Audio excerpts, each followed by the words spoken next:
Most people jump straight into formulas, but that's how Excel files fall apart. Consultants set structure first.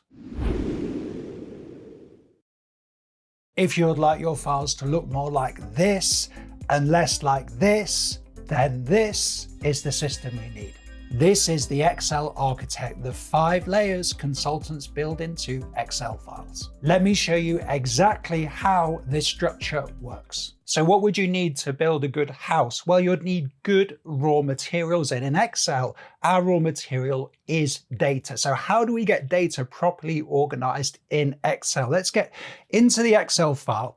What I absolutely recommend is a single data set. The number one thing I see in spreadsheets, the number one spreadsheet error is fragmenting data sets onto different sheets. That really removes the essential properties of Excel analysis. So we want data on a single sheet. And you can see here, I've got a bit of a dashboard here, some outputs. For a bigger data set, you might want to have the dashboard on a different sheet altogether. Because our data set's small, these can sit happily on the same sheet here. So I'm going to go ahead, select the data. The basic unit for organizing data in Excel is tables. This data, not currently tabulated, so I've just selected it. And I go for this simple formatting option with the table, just gives us this alternating row format, great for readability. And as we're going to see later, it gives us the option to implement our own color scheme. And with tables, what can we do? Well, we've got dynamic data management. We can very easily add rows. I'm just going to undo that. And we have structured references. So formally referring to this table, they're going to be able to handle changes in the size of the data set. Absolutely critical in modern Excel practice. But we don't just want a table. We need some control over this data. So how to do that? Well, we've got data validation. You can see I've got some rules in here already. We'll see later why this one isn't working. An underutilized form of data validation is simple numerical validation. You know, drop-down menus, very popular. Don't often see people thinking about numerical validation. So let's go to data validation. How can we put some simple numerical data validation in? Well, I'm talking about minutes. So it would be sensible to go for this integer, this whole number option. And then what would a maximum be for dog walk in minutes? How about a 6-hour dog walk? Not sure about that. Don't know if our Luna will be able to do 6 hours, but I'm going to go okay. And now if I were to try to put, 1.5 hours in here or something like that, I can see I'm not allowed to do that. So the basic unit of organization is a table. You need to do a bit more than that and go ahead and put some data validation in. Organized data with simple data validation is great, but drop-down menus, those lists are long and they change over time. So how does the consultant account for this? So an architect has to know who's going to live in a house, right? That's going to affect all kinds of decisions. And we kind of do that in the spreadsheet with sophisticated data validation. What inputs does the user want to make to the spreadsheet? Now, for controlling sophisticated drop-down menus, I recommend you have a dedicated sheet in the file to do this. Yes, the user doesn't need to see these lists all the time. So we have the list sheet. And then let's suppose we're making a list of dates. So the first step is to input your dates and then to format them as a table. This is a critical thing. So we're going to go to formulas and then into the name manager. And I can see we've got table dates here. So I've formatted just that column as a table and called it table dates. Now, if you've done that, we can stay in the name manager. We're going to go to a new name. I'm going to say list dates. Now, all of the lists in the file, I begin their names with list. What does that mean? They all appear together in the name manager. That just helps make things more efficient and smooth. And then for the reference, I'd recommend going into the spreadsheet, Control-Shift down on the Windows PC, and you can see suddenly our structured tabled reference appears. This is why tables are great. They give us this structured reference. So I can go ahead, hit OK now, and I can see my named range appearing in the name manager. And then we can go back to the data sheet, and I had this data validation rule set up previously, and I can see all of our dates are appearing here. That's cool, but there's more than that because we can sort this data. We can add to this data. So let's quickly demonstrate the dynamic quality. We're starting with the 1st of January here. Let's suppose we wanted to sort this data. We wanted to start with the most recent dates, Alt-ASS. On the Windows PC, let's go newest to oldest, sort this data. What would we expect to see now? In the drop-down menu, just going to click over and I can see the newest dates, the most recent dates appearing at the top there. What about dynamic quality? What if we wanted to put some December dates here in at the bottom, so 31st of December, and you can see because we're using a table here, it's going to automatically add a row to the bottom of the table. I love that dynamic quality. Now we can go back to our data set. I'm going to go ahead and add a row here, and we should be able to see our option at the bottom there, the December date appearing. So sophisticated data validation, dynamic drop-down menus, and critically, it's all happening on the lists sheet. Clearly, we're dealing with a balance between control and flexibility. So how does the consultant fine-tune that balance?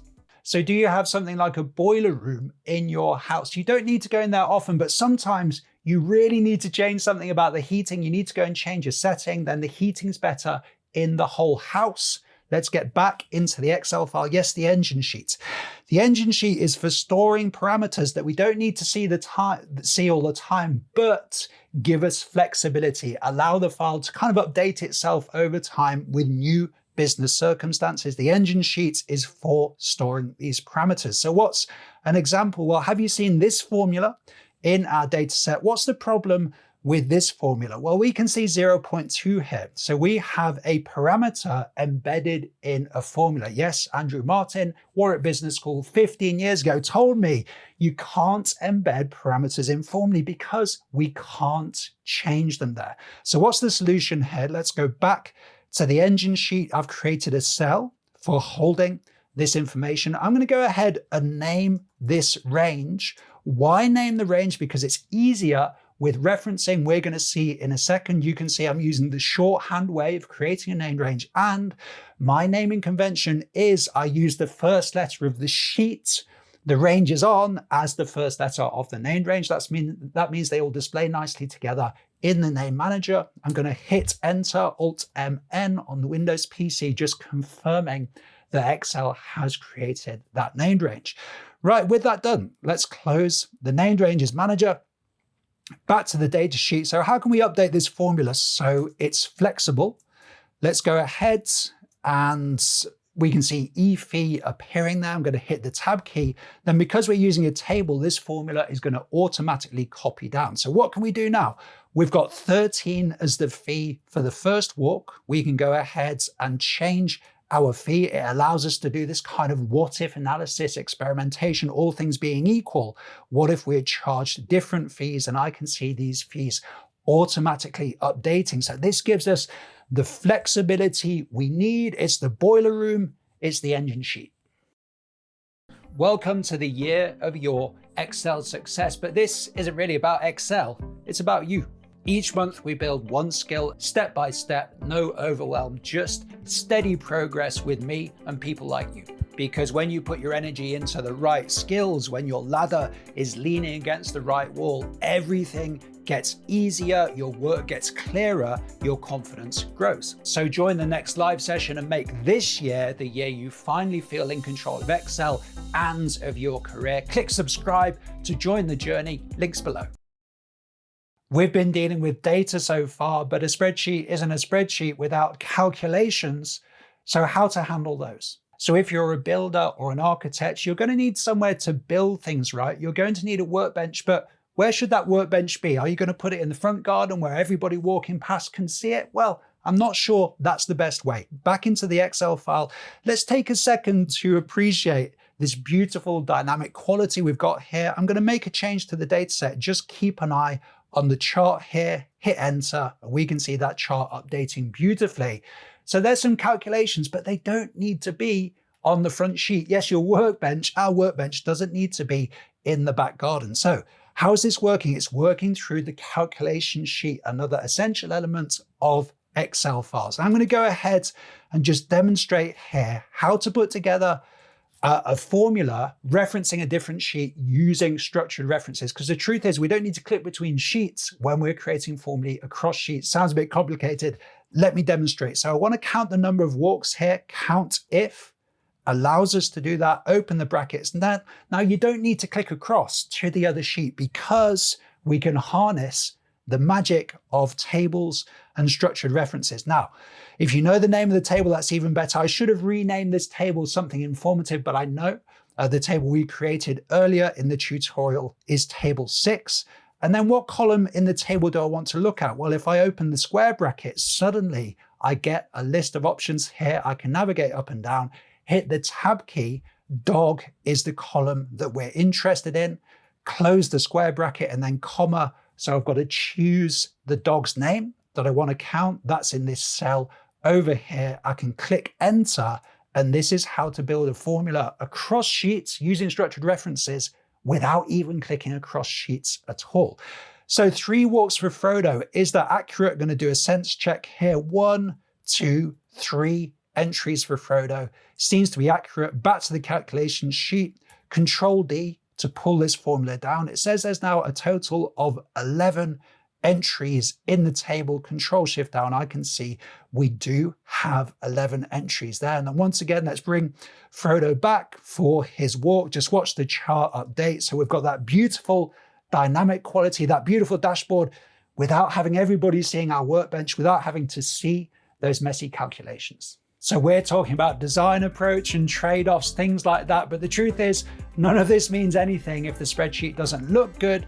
How does the consultant do that quickly and easily? So if you've gone to the effort of building a house, you wouldn't hand it over to your customer without decorating it. So how can we make a spreadsheet look good, add some premium touches, and do it quickly and simply back into the Excel file? This is the importance of the format or format store sheet. So the first thing I do with a customer project is I create a very simple color scheme. This is easily done using an online color scheme generator. Personally, my sense of color is terrible, and you can crucially get the hex codes.